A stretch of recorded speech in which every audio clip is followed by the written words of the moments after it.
Hello বন্ধুরা, আপনাদের সবাইকে স্বাগত জানাই। আজকে আবারও নতুন গুরুত্বপূর্ণ আবহাওয়ার খবর নিয়ে এলাম। বর্ষা ইতিমধ্যে প্রবেশ করতে চলেছে পূর্ব ভারত এবং উত্তরবঙ্গের দিকে, এবং দক্ষিণবঙ্গে কবে বর্ষা প্রবেশ করবে সেই সম্পর্কে আলোচনা করব। আপনারা যারা এখনও আমার চ্যানেলটিকে সাবস্ক্রাইব করেননি, সাবস্ক্রাইব করে দিন। গুরুত্বপূর্ণ আবহাওয়ার খবর সবার প্রথম পাওয়ার জন্য প্রতিদিন সকালে একটি করে আবহাওয়ার গুরুত্বপূর্ণ আপডেট এখানে জানানো হবে। আপনারা ধৈর্য সহকারে দেখতে থাকুন কোথায় কী রকম অবস্থা থাকতে পারে। আজকে এখন সকালের দিক থেকেই আকাশ হয়তো আংশিক মেঘলা, কোথাও কোথাও মেঘলা, হালকা মেঘলা থাকলেও কোনো রকমের বৃষ্টিপাত নেই। তবে বৃষ্টিপাত কবে আসবে, কী রকম পরিমাণে বৃষ্টিপাত আসতে পারে, আর দক্ষিণবঙ্গের তাপমাত্রা কতটা বৃদ্ধি পেতে পারে সেই সম্পর্কে আলোচনা করব একে একে। প্রথমে বৃষ্টিপাতটা দেখে নেই, কবে কী রকম বৃষ্টিপাত থাকতে পারে। এখন কিন্তু উত্তরবঙ্গে বৃষ্টিটা একটু বেশি থাকবে, দক্ষিণবঙ্গে বৃষ্টি সেরকম এখনও সম্ভাবনা নাই 10 দিনের মধ্যে। রাত থেকে সকালের দিকে উত্তরবঙ্গে হালকা মাঝারি বিক্ষিপ্ত ধরনের বৃষ্টিপাত থাকতে পারে। এদিকে আসাম, মেঘালয়ে হালকা বিক্ষিপ্ত বৃষ্টিপাত থাকতে পারে। আজকে 8 তারিখে সেরকম কোনো বৃষ্টিপাত নেই দিনের বেলা। সন্ধ্যেবেলা থেকে রাত্রের মধ্যে হয়তো উত্তরবঙ্গে বৃষ্টিপাত আসতে পারে। এই যে উত্তরবঙ্গে ভারী মাপের বৃষ্টিপাত আসতে পারে। এখানে কোথাও কোথাও ভারী থেকে অতি ভারী বৃষ্টিপাতও লক্ষ্য করা যাবে। এদিকে আলিপুরদুয়ার, কোচবিহার, জলপাইগুড়ি, শিলিগুড়ি, দার্জিলিং, কালিম্পং, এদিকে বাংলাদেশের রংপুর, মেঘালয়, আসাম, এইগুলির মধ্যে মাঝারি ভারী অথবা কোথাও কোথাও ভারী, অতি ভারী বৃষ্টিপাতও থাকতে পারে। এগুলো শনিবার থেকে রবিবারের সকালের মধ্যে এই বৃষ্টিপাত চলবে। আর রবিবার থেকে সোমবারের দিকে আবারও প্রচুর বৃষ্টিপাত নিয়ে আসবে। এই উত্তরবঙ্গ এবং আসাম, মেঘালয়ে প্রচুর বৃষ্টিপাত চলবে লাগাতারও। এইভাবে বৃষ্টিপাত চলবে। তবে দক্ষিণবঙ্গে একদম ফাঁকা, কোনো রকমের বৃষ্টিপাতের ইনিংস নেই। হয়তো গরমকে কাজে লাগিয়ে কোথাও লোকাল মেঘ তৈরি হলে সেখানে হয়তো বৃষ্টিপাত হবে, তাছাড়া কোনো বৃষ্টির সম্ভাবনা নেই দক্ষিণবঙ্গে। এদিকে বাংলাদেশও নিচের এলাকাগুলির মধ্যে কোথাও বৃষ্টিপাত নেই। এই উত্তরবঙ্গ এবং আসাম, মেঘালয়, মিজোরাম, মণিপুর, এগুলির মধ্যে বৃষ্টিপাতটা একটু বেশি থাকবে। উত্তর পূর্ব ভারত, এই যে শিলিগুড়ি থেকে শুরু করে এইদিকে ভারতের উত্তর পূর্ব দিকে যেসব এলাকা আছে সেগুলির মধ্যে বৃষ্টিপাতটা একটু বেশি থাকবে, কারণ সেখানে বর্ষা প্রবেশ করে গেছে ইতিমধ্যে। এই বৃষ্টিগুলো লাগাতার চলবে। দিনের বেলা কিন্তু সেখানে রৌদ্র থাকবে, রাত থেকে সকালের মধ্যেই বৃষ্টিটা বেশি থাকবে। এই যে লাগাতার প্রচুর বৃষ্টি, ভারী থেকে অতি ভারী মাপের বৃষ্টিপাত রাত থেকে সকালে থাকবে উত্তর পূর্ব ভারত এবং উত্তরবঙ্গ, আসাম, মেঘালয়, মিজোরাম, মণিপুর। এইদিকে কিন্তু আরেকটা ইনিংস বঙ্গোপসাগর থেকে আসছে। এটি একটি ঘূর্ণাবর্ত থাকবে। এই ঘূর্ণাবর্তটি হয়তো মায়ানমারে প্রবেশ করে যাবে। এটির প্রভাবে কিন্তু বর্ষা পুরোপুরিভাবে প্রবেশ করে যাবে। এইদিকে এটি মায়ানমারে প্রবেশ করে গেল, এদিকে বাংলাদেশ দিয়ে এগোচ্ছে। এটি আবারও উত্তরবঙ্গের বর্ষাকে আরও প্রচণ্ড করে তুলবে এই ঘূর্ণাবর্তটি। এটা প্রায় 14 তারিখ শুক্র, শনিবার নাগাদ বৃষ্টিটা হয়তো উত্তরবঙ্গে আবারও ঢুকে পড়বে। প্রচুর হারে বৃষ্টি। এবার তো হয়তো এক্সট্রিম হেভি রেনফল বলতে গেলে, সেখানে জলমগ্ন বলতে অতিরিক্ত জলমগ্ন বা বন্যা পরিস্থিতি তৈরি করতে পারে 14-15 তারিখ, মানে শুক্র, শনিবার নাগাদ এই বৃষ্টিগুলো এখানে চলবে।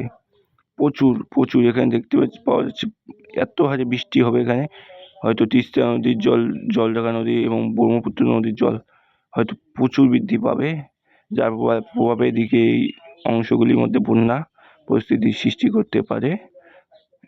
এইভাবে বৃষ্টিপাত থাকতেছে। তবে দক্ষিণবঙ্গে এখনও কোনো বৃষ্টিপাত দেখা যাচ্ছে না। পুরো 10 দিন চলে গেল, কোনো বৃষ্টির সম্ভাবনা নেই। তাপমাত্রা হয়তো বেড়ে যাবে দক্ষিণবঙ্গে 44-45 ডিগ্রি ছুঁয়ে যাবে তাপমাত্রা দক্ষিণবঙ্গে। এদিকে বর্ষা যখন প্রবেশ করেই গেল উত্তর পূর্ব ভারতে, তবে দক্ষিণবঙ্গেও বর্ষা প্রবেশ করবে। এটা একটু দেরি হবে হয়তো। বঙ্গোপসাগরে আবারও একটি ঘূর্ণাবর্ত তৈরি হবে।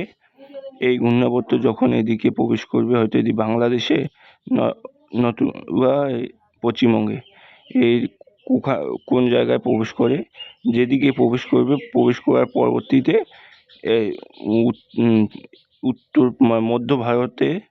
উত্তর মধ্য ভারতগুলিতে বৃষ্টিপাত প্রবেশ করাবে একটি ঘূর্ণাবর্ত বা ঘূর্ণাবাত।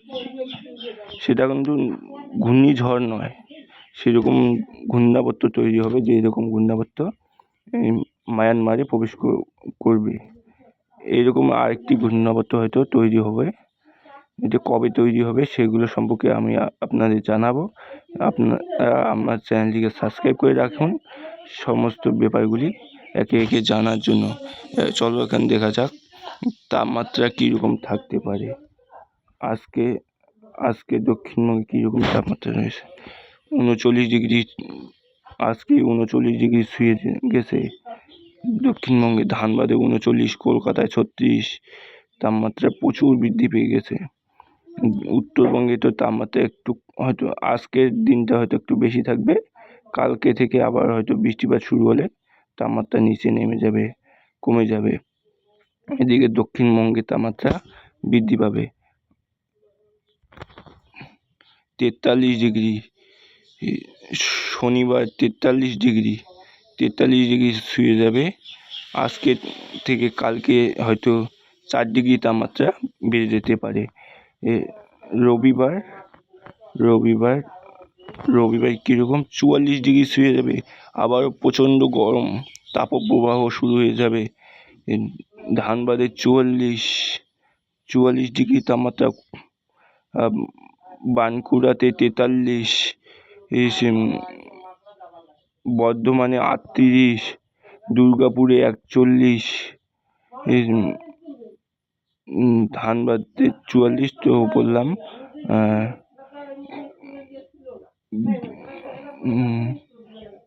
দুমকা, দুর্গাপুর নাকি 42 ডিগ্রি তাপমাত্রা, 42-43-এর কাছাকাছি থাকবে তাপমাত্রা এই এলাকাগুলির মধ্যে। এইদিকে উত্তরবঙ্গে কিন্তু তাপমাত্রা কমিয়ে যাবে তখন।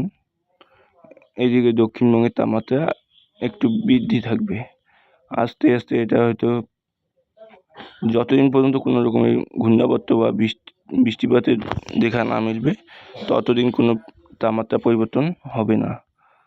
তাপমাত্রা 44, 45, 43-এর কাছাকাছি ঘোরাঘুরি করবে দক্ষিণবঙ্গের তাপমাত্রা। এভাবেই চলবে কিছুদিন। 15 তারিখ 16 তারিখ পর্যন্ত তাপমাত্রা 44-45 ডিগ্রি।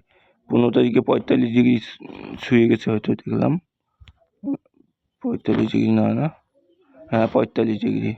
ধানবাদে 45 ডিগ্রি ছুঁয়ে গেছে 15 তারিখে, মানে এর রবিবার বাদে পরের রবিবারে ধানবাদে 45 ডিগ্রি তাপমাত্রা।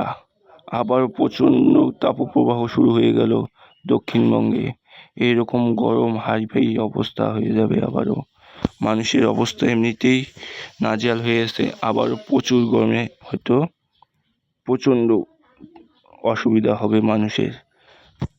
তবে এখনও বোঝা যাচ্ছে যে এই গরম হয়তো 15-16 তারিখ পর্যন্ত থাকতে পারে।